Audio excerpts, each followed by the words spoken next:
Assalamualaikum warahmatullahi wabarakatuh. Halo teman-teman, ketemu lagi dengan Caraku 55. Coba cara settingan ini agar murai batu keluar isian.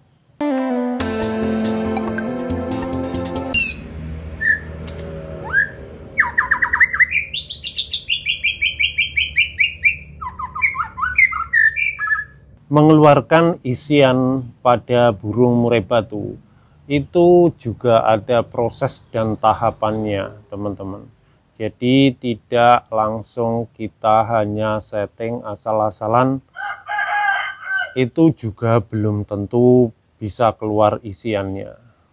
Memang burung untuk mengeluarkan isian, teman-teman juga banyak bertanya, burung masih ngukluk, masih monoton, dan bunyinya hanya itu-itu saja. Ini dari faktor ini, dari pengaruh ini juga pengaruh dari gen dan dari tingkat kecerdasan burungnya. Saya memberikan settingan ini nantinya belum tentu juga cocok buat murai batu, teman-teman. Tetapi jika teman-teman rutin, kemungkinan besar ini 1 bulan sampai 2 bulan dia sudah mau bongkar isian.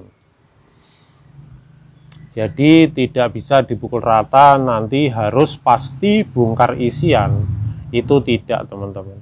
Jadi murai batu itu juga tingkat pemberian vitamin dan suplemen maupun konsisten dalam memberi EF extra protein ini sangat juga pengaruh dan menentukan burung ini nantinya itu akan bongkar isian.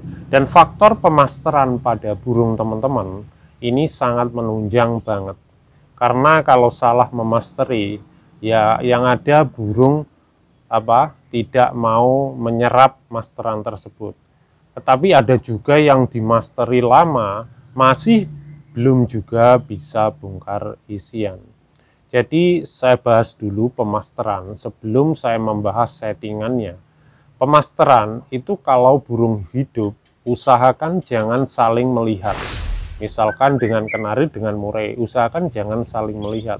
Bisa dibedakan ruang atau disekat dengan triplek, atau bisa juga dikerodong salah satu burung masterannya yang dikerodong. Jarak jangan terlalu dekat, 5 meter, agak jauh dikit, biar dia meresapi menyimpan masteran tersebut, teman-teman. Jadi jangan didekatkan, bahkan diablak. Seperti itu kurang bagus untuk perkembangan mental pada burung murai batu. Itu sejauh yang saya tahu dan pengalaman dari saya sendiri, teman-teman. Kalau memakai MP3 ya tetap dibunyikan dan agak pelan aja agar dia tetap mendengar tapi tidak melengking. Jadi burung itu mudah menyerap. Dan asupan gizi yang kita berikan itu sangat pengaruh pada burung tersebut untuk membentuk pita suara, tingkat kecerdasan burung tersebut, teman-teman. Jadi saya akan membahas settingannya. Settingan yang saya berikan ini minimal diterapkan 1 bulan atau bahkan 2 bulan, teman-teman. Yang pertama yaitu teman-teman rutin jemur. Jemur di sini tidak harus 1 jam atau 2 jam. Cukup 30 menit aja dijemur. Itu Senin, Selasa, Rabu, Kamis. Misalkan 4 hari itu masa penjemuran. Jadi pagi wajib diembunkan dulu. Wajib diembunkan untuk tipe yang vektor tinggi. Tetapi untuk vektor yang rendah itu tidak usah diembunkan. Diembunkan dulu setiap hari, baru nanti jam 8 udah ada sinar matahari baru kita jemur. Jadi usahakan penjemuran di bawah pukul 10 pagi ya, teman-teman. Karena sinar mataharinya belum terlalu menyengat. Untuk setiap hari lakukan seperti itu. Dijemur setiap hari. Untuk mandikan setelah dijemur. Mandi cukup seminggu 2 kali. Senin atau Kamis atau Rabu sama Jumat, itu terserah waktu teman-teman luangnya jam-jam berapa. Setelah dimandikan, itu dimasukkan dalam rumah. Dalam rumah sudah kering, agak kering, baru dikerodong total sambil dimasteri sampai sore hari. Sore hari dibuka resleting, baru ditutup kembali, teman-teman.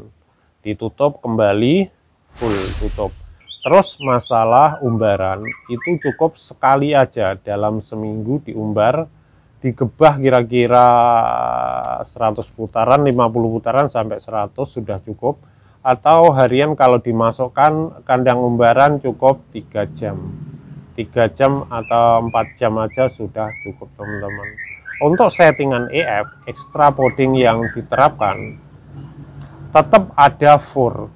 Gunakan for yang disukai burung, terutama disukai burung, dan fornya itu standar aja, teman-teman. Jadi jangan yang neko-neko, menurut saya sendiri loh, itu cukup standar aja.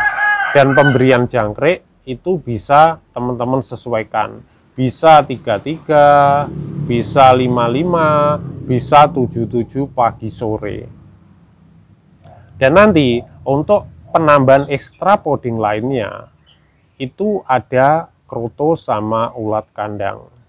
Jadi gini, misalkan kita jemur konsumsi jangkrik 5, waktu diembun itu diberi dulu 3, nanti mau jemur ditambahi 2, jadi kan 5 baru dijemur, teman-teman. Jangan lupa waktu penjemuran air dikeluarkan biar tidak serak, baru nanti dimasukkan lagi setelah diangin-anginkan 10 menit, baru dimasukkan lagi. Itu tadi jangkrik sudah 5 ya, porsi jangkrik 5. Setelah dijemur, teman-teman masukkan dalam rumah, sudah tadi diberi minum, baru beri ulat kandang. Ulat kandang ini tergantung dari burungnya ya, saya bahas dulu. Dari burungnya tergantung, bisa 1 sendok teh, bisa juga 1 sendok makan, tergantung dari burungnya. Maksudnya ini birahi apa terlalu over birahinya, atau emosinya terlalu over. Kalau over itu cukup 1 sendok teh atau setengah sendok teh saja, teman-teman. Jadi sebelum menerapkan ini diukur dulu, teman-teman yang merawat kan tahu, ini saya beri segini, oh terlalu banyak atau terlalu sedikit. Misalkan sebagai contoh, ini 1 sendok teh ulat kandang, ya sudah diberi aja, baru full kerodong dimasteri, baru sorenya nanti tetap misalkan konsumsi jangkrik 5, diberi jangkrik, selang berapa menit, sekitar 30 menit baru diberi kroto, teman-teman. Kroto ini ya tadi sesuai sama kayak ulat kandang, jika kebanyakan bisa birahi, jika sedikit ya nggak apa-apa, tapi nanti dilihat burungnya, kalau sedikitan kurang ya ditambahi. Misalkan kroto 1 sendok teh atau setengah sendok teh. Jadi setiap hari itu diberlakukan seperti itu, teman-teman. Mulai Senin, Selasa, Rabu, Kamis, Jumat, Sabtu, Minggu, yaitu selalu settingannya seperti itu. Dan diberi minyak ikan seminggu cukup 2 kali. Pagi aja setengah pil itu untuk 1 murai.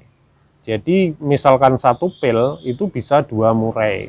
Jadi pemberiannya hanya pagi saja, teman-teman, untuk minyak ikannya. Ya settingannya seperti itu, teman-teman. Hanya seperti itu sebenarnya. Tapi ini harus rutin, teman-teman. Jadi teman-teman nanti bisa mengukur tingkat birahi pada burung tersebut. Jika berlebih harus dikurangi porsi kroto maupun ulat kandangnya. Itu diterapkan setiap hari seperti itu, minimal 1 bulan sampai kadang lebih, teman-teman. Nah, untuk settingan lomba ini kan penerapan untuk harian agar bongkar isian. Untuk masteran wajib diberikan. Setiap masuk rumah itu harus diberikan masteran selalu. Kalau MP3 kalau saya 24 jam, kalau malam memang saya pelankan. Tapi kalau siang dia mendengar ya tidak terlalu keras tapi mendengar. Tapi kalau malam saya pelankan. Jadi itu diterapkan 1 bulan atau 2 bulan. Kalau sudah berkicau untuk settingan ya tetap seperti tadi harian tanpa ada kenaikan jangkrik. Jika dirasa kurang, bisa jangkrik dinaikkan H-1 saja. Misalkan konsumsi 5 jadi 7 pagi 7 sore atau 8 pagi 8 sore jangkriknya. Nanti hari H itu tetap sesuai standar tadi. Tetap pagi jangkrik sama ulat kandang dikit. Nanti sorenya jangkriknya ini dikurangi teman-teman. Konsumsi biasanya 5 jadi 3. Nanti di lapangan ditambahi ulat kandang dikit sama krotonya dikit. Cukup itu aja teman-teman. Nanti dilihat perkembangan pada burung. Utamakan sekarang di harian di rumah itu bongkar isian. Walaupun sebentar, walaupun sesekali pagi saat dikeluarkan atau sore, minimal dia sudah bongkar isian. Jadi itu saja teman-teman pembahasan kali ini dari saya, dan semoga bermanfaat dan bisa diterapkan pada burung murai teman-teman dan cocok. Jadi sekali lagi ini belum tentu cocok buat murai teman-teman, tapi setidaknya dicoba dulu dan kondisikan pemberian jangan terlalu banyak, dilihat dari kondisinya burung. Jadi teman-teman sendiri nanti yang tahu ini ulat kandangnya kelebihan atau krotonya kelebihan. Itu aja dari saya teman-teman, semoga bermanfaat bagi teman-teman. Terima kasih telah menonton. Berbagi ilmu itu indah. Wassalamualaikum warahmatullahi wabarakatuh.